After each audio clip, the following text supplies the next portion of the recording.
Assalamualaikum warahmatullahi wabarakatuh. Alhamdulillahilladzi allafa baina qulubina wa asbahna bi ni'matihi ikhwana.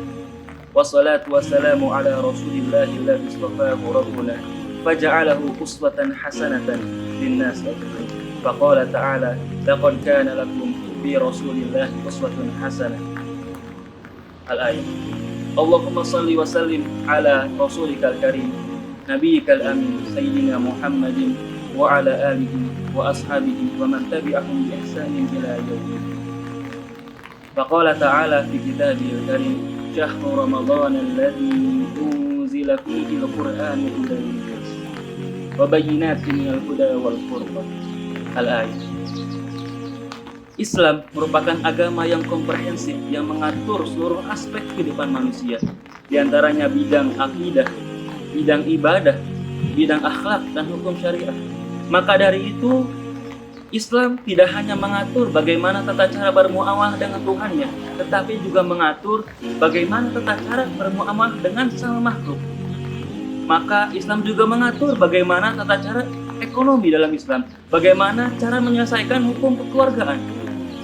Dan di antara ajaran yang mengandung begitu banyak hikmah yang Allah turunkan kepada umat Islam, sehingga ajaran ini pantas mendapatkan kedudukan sebagai rukun Islam di antara rukun Islam yang 5, sehingga ajaran ini tidak hanya disyariatkan kepada Nabi Muhammad saja, tetapi juga disyariatkan kepada para anbiya sebelum Nabi Muhammad SAW.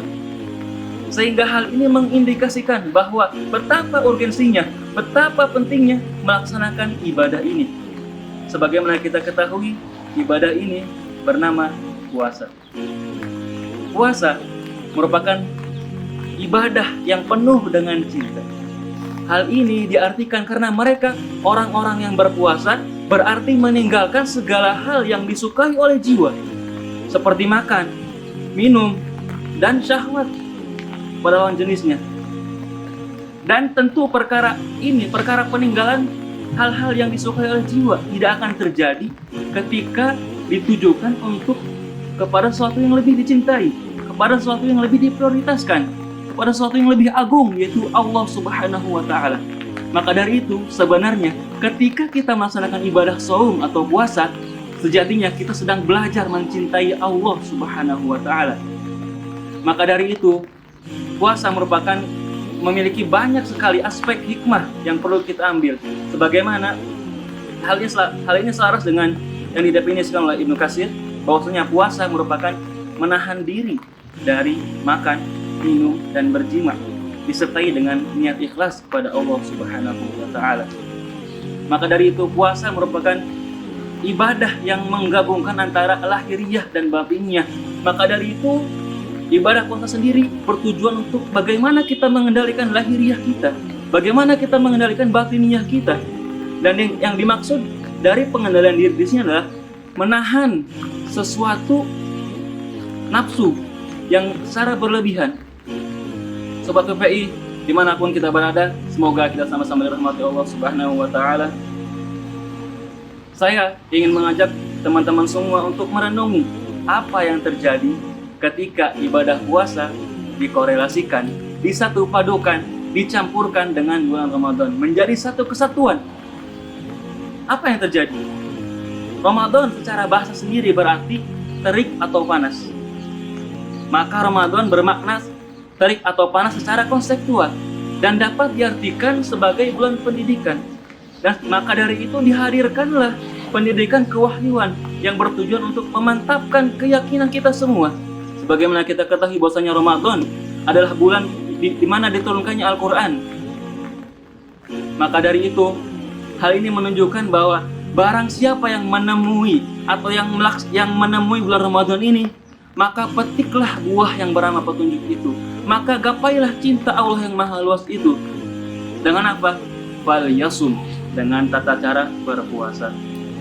Maka apa yang terjadi ketika Ramadan dan puasa disatu padukan menjadi suatu kesatuan yang bersimfoni, bergerak seirama? Apa yang terjadi? Maka yang terjadi adalah akan muncul suatu ibadah yang bernilai sangat besar. di sisi Allah Subhanahu wa taala. Sebagaimana dituliskan dalam sebuah hadis Nabi bahwasanya Allah berkata, "Asyamu li wa ana ajzi bihi." Puasa itu untuk aku, kata Allah. Wa ana ajzi bihi, dan aku yang membalasnya secara langsung. Imam Qurtubi menjelaskan yang dimaksud dari ajzi bihi di sini adalah hanya Allah saja yang mengetahui berapa balasan yang akan ditimpakan kepada mereka yang berpuasa. Dan kemudian apa yang akan terjadi lagi ketika ibadah puasa dan Ramadan dikorelasikan?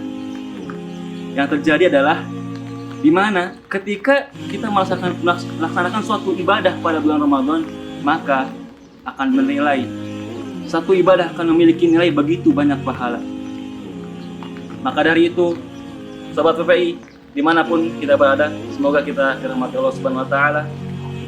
Saya ingin mengajak teman-teman semua, mari sama-sama kita menjadikan bulan Ramadan ini sebagai titik balik untuk kita semua menjadi insan yang lebih baik, menjadi hamba yang lebih bertakwa, menjadi pribadi yang penuh cinta yang sempat dulu dibangun oleh Nabi, cinta yang dulu sempat menyentuh hati Umar bin Khattab yang terkenal dengan kekasarannya, cinta yang mampu menyentuh kecerdasan Khalid bin Walid yang terkenal sebagai ahli strategi.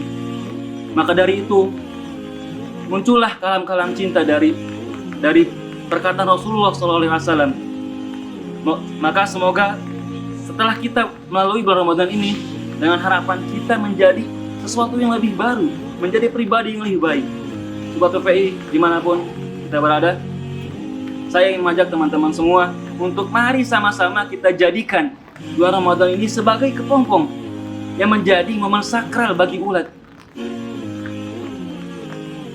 Sebagaimana kita tahu bahwasanya kepompong dia berkarya dalam diam, bertahan dalam kesempitan, tetapi ketika saatnya tiba, tak ada pilihan lain selain terbang. Ia kepakan sayap-sayap kebaikan, ia sebarkan energi positif di antara para bunga.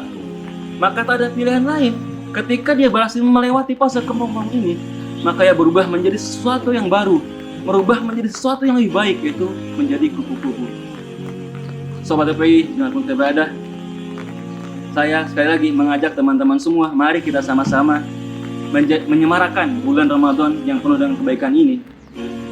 Akhirul kalam, saya Muhammad Irfan Maulana dari PPI Tunisia mengucapkan salam hangat untuk teman-teman semua, dan saya minta maaf bila dalam perkataan saya dan penyampaian materi mengandung begitu banyak kesalahan.